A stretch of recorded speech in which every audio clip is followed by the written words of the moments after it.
Thank you very much to the organizers for asking me to speak on this topic of hand-sewn versus stapled anastomosis for right hemicolectomy. So why has this question had so much attention? Basically, since staplers came out, we've been pondering this question as to whether staplers or sutures are better. There is somewhat of an analogy with skin, although with skin, there hasn't been nearly as much worry about whether staplers or sutures make any difference. And the question is, why is it so different? In reality, there's not much biological plausibility to the idea that the type of suture material or staple that's being used should make any difference to wound healing, as long as it lasts long enough for the wound healing and fibrosis to actually take place. What's likely to make a bigger difference is the type of tissue that's being anastomosed, the quality of the blood supply, and perhaps in the case of bowel, the microbiome at the anastomosis. If we were to focus on the data, this would be a very, very short talk because while there is a huge amount of data looking at this question, the result is basically that there is no difference in clinical outcome between the type of anastomosis. The two major studies here, the first was a Cochrane review, which actually the first edition of this was published out of Auckland, New Zealand, and at the time it actually showed that there was a higher leak rate with hand-sewn anastomoses, and this was a surprising finding, and I remember at the time it threw everybody for a loop. However, this updated meta-analysis in the Cochrane library actually shows no difference in anastomotic leak rate or any other outcome. There is another meta-analysis published in JAMA Surgery which also looked at the same question and had the exact same findings. So to quickly summarize these, there are a large number of RCTs, including literally thousands of patients, and there's no difference to outcome. So I guess that's the end of the talk. However, I would like to deviate a bit and talk about the real reason that people, including myself, care about this question. And that reason has little to do with the suture material per se. The main reason we are all so fixated on the anastomosis is because of this feared complication of anastomotic leak. Unlike with skin wounds where wound failure may be relatively easily managed, when an anastomosis fails, we have a real problem. And I think the concern and the morbidity of this complication is what results in the inordinate amount of attention being paid to how an anastomosis is made. So rather than focus on the, or talk more about the small minutiae of stapled versus hand-sewn, like whether, hand-sewn anastomosis is easier to dilate with a balloon and that sort of thing, I thought I would rather focus on the real problem and the real reason we're here, which is anastomotic leak. Now, with anastomotic leak, we have learned a lot, and there is still a lot to talk about and a lot to investigate. In particular, I think it would be helpful to agree upon what actually counts as a leak, the potential causative factors, and whether any of these factors are potentially modifiable and therefore can influence the leak rate. And I'll spend the rest of the talk just focusing on these areas. So in terms of definition, we pretty much all know what a leak is. A leak is, in our context, is poo coming out of the joint. And that's quite straightforward. However, a lot of confusion arises, I think, from the grading of leaks and deciding exactly which leaks should count and which shouldn't and that sort of thing. There is now a really good grading system that's pretty widely accepted, and it's arose from a group studying rectal cancer, but it's pretty much applicable to any bowel anastomosis. Grade A are the asymptomatic leaks, which require no treatment. So this is sort of an incidental finding, say on a gastrographin at 6 months, but in fact the patient's asymptomatic. Or a CT was done for another reason and it showed a collection around the anastomosis, but the patient wasn't treated. Those still count, but they count as grade A leaks. Grade B leaks are ones that either were treated with antibiotics or required a percutaneous drain. And grade C leaks are ones that we all know and hate that result in a return to theater and potentially a takedown of the anastomosis. What's interesting about the grading system, and the reason it's very important, is the leak rates in the literature fluctuate based on whether a grading system was used and whether the data collection was prospective or retrospective. With right hemicolectomy, it's amazingly consistent in the literature. When the data is prospective and grades are used, the leak rate for right hemi is about 8%. Whereas when the data is retrospective, without definitions and grades, then the leak rate tends to be around 4% or slightly less than that. And of course, we've all got the 0% leak rate person. Every surgeon seems to never have a right hemi leak, and I include myself in this bias. So that covers the definition pretty well. What about causes? Do we know what causes leaks? Well, we do have a lot of data to inform this actually, and interestingly, the type of anastomosis makes no difference, but there are two studies that looked at this in a very rigorous and prospective way. The first study was one out of Spain by Frasson et al. They looked at a large number of patients, just over 3,000 patients, and they focused on preoperative determinants of anastomotic leak. The second study is the leak check study, which is a Dutch study, but we were actually involved with and recruited patients from the Royal Adelaide. And this looked at specifically intraoperative variables that determine anastomotic leak. Both of these studies were very well done, and the analysis was really quite high quality. And we do get quite significant clues as to what might be some non-modifiable and some, in fact, modifiable risk factors for anastomotic leak. So the first study from Spain looked at quite a large number, like a basket of various predictors and variables that could be associated with leak. And of those, only 6 were highly predictive and quite independently predictive of leak. And these were oral anticoagulation. So if the patient was on anticoagulants at the time of the anastomosis, the leak rate increased quite substantially. If there was an intraoperative complication, such as a splenectomy or contamination, if the patient was obese with a BMI of greater than 30, if the total protein was low, male patients, and the size of the hospital. And those 6 variables were quite highly predictive and additive. That nomogram is quite hard to use and involves busting out a ruler and measuring all the numbers and then converting that to a percentage. So we've actually put this online, and it's much easier to just click through the variables and get an estimate down the bottom. This is available on anastomoticleak.com, and I do use it when consenting patients. Second study was the LECCHECK study. Again, this looked at a very large number of intraoperative variables. Most of the hospitals were in Europe, particularly from Holland, and we recruited patients from the RA. Again, quite a large study. And this time there were 7 independent predictors out of quite a large number of variables.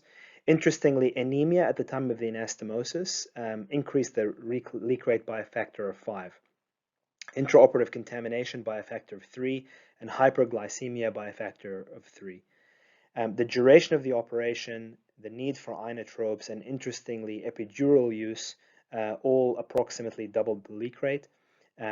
And also inadequate antibiotic prophylaxis, which was classified as between 15 and 60 minutes before the incision. If it was done outside of that period, the leak rate also significantly increased, which was interesting.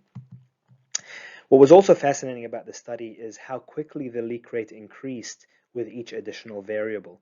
In fact, the leak rate was quite multiplied upwards, and so if you had 2 or more variables, the leak rate, was 33%, which was extremely high. The other interesting element to this study was that the surgeons were asked to rate the blood supply at the anastomosis from 1 to 10. 1 being the anastomosis was dead, and 10 being the best blood supply possible. The good thing is that no one was joined up below a blood supply rating of 5, but there were a few joins done at blood supply 5 and 6, and all of those leaked. With increasing blood supply, the leak rate dropped, which basically tells you that with those anastomoses where the blood supply shoots across the room, those joints don't tend to leak, and vice versa. And I thought this was a really interesting analysis in this study, which had never really been done before. So I guess to summarize the most important point here, which is the quality of the anastomosis and the anastomotic leak rate, and how to potentially reduce the risk of leak. It does not matter whether the anastomosis is stapled or hand-sewn. So what I would suggest is just do whatever anastomosis you're happy with and are used to doing. Whatever suture material you like to use, just use that. And then perhaps use the leftover energy to focus on the real issue, which is the biology of the anastomosis. An anastomosis is basically a graft. We're asking two ends of bowel to heal together. I'm not sure if anybody here does grafting of plants, but there are about 150 million different ways that you can graft plants. And it really does not matter which method is chosen. All that matters is that the two ends are alive and that they are compatible. And if those two criteria are met, the graft will take most of the time, regardless of the technique.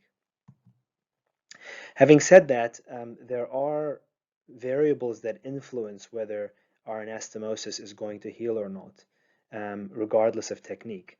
Some of these variables we cannot change, and we just need to be aware of and mitigate against.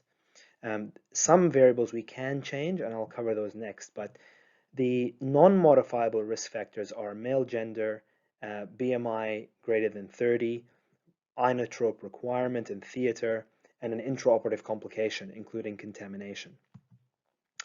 And basically, if you've got an obese male patient where maybe, the spleen had to come out or the ureter was injured or something happened or they had contamination, there really needs to be serious thought given as to whether that anastomosis should be done at all, and if it is done, whether it should be covered, because the leak rate is additive and multiplies upwards very quickly.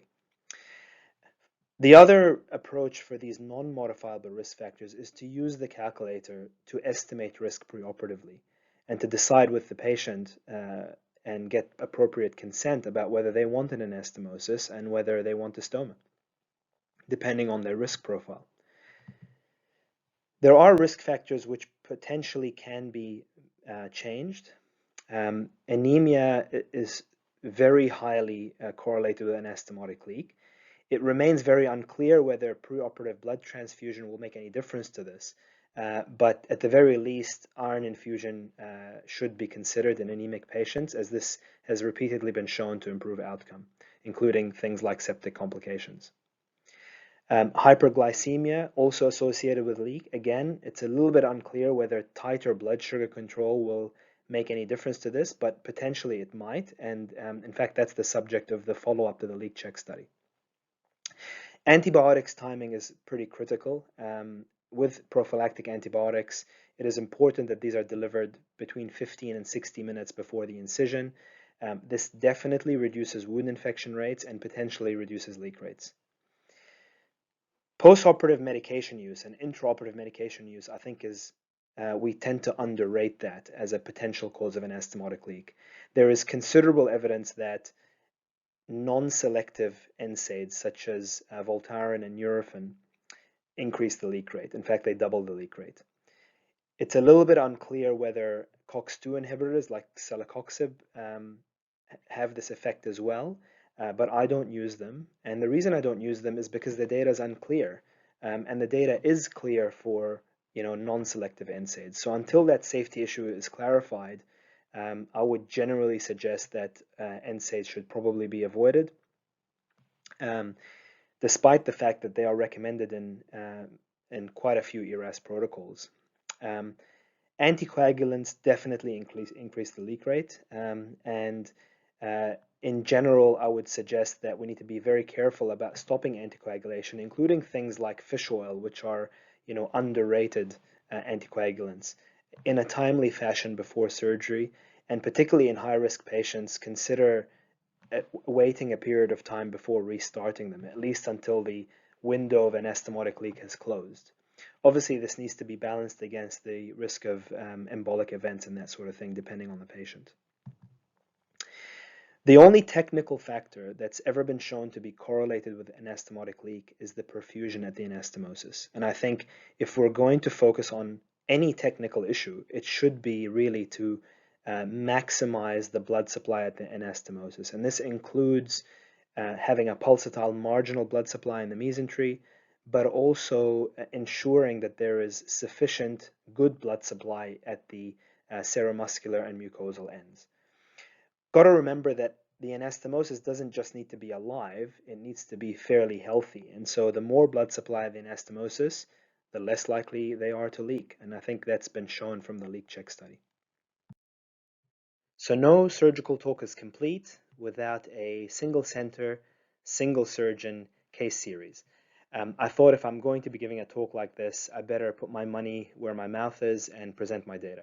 So this is my personal series, which I've been keeping since I became a consultant in mid-2017.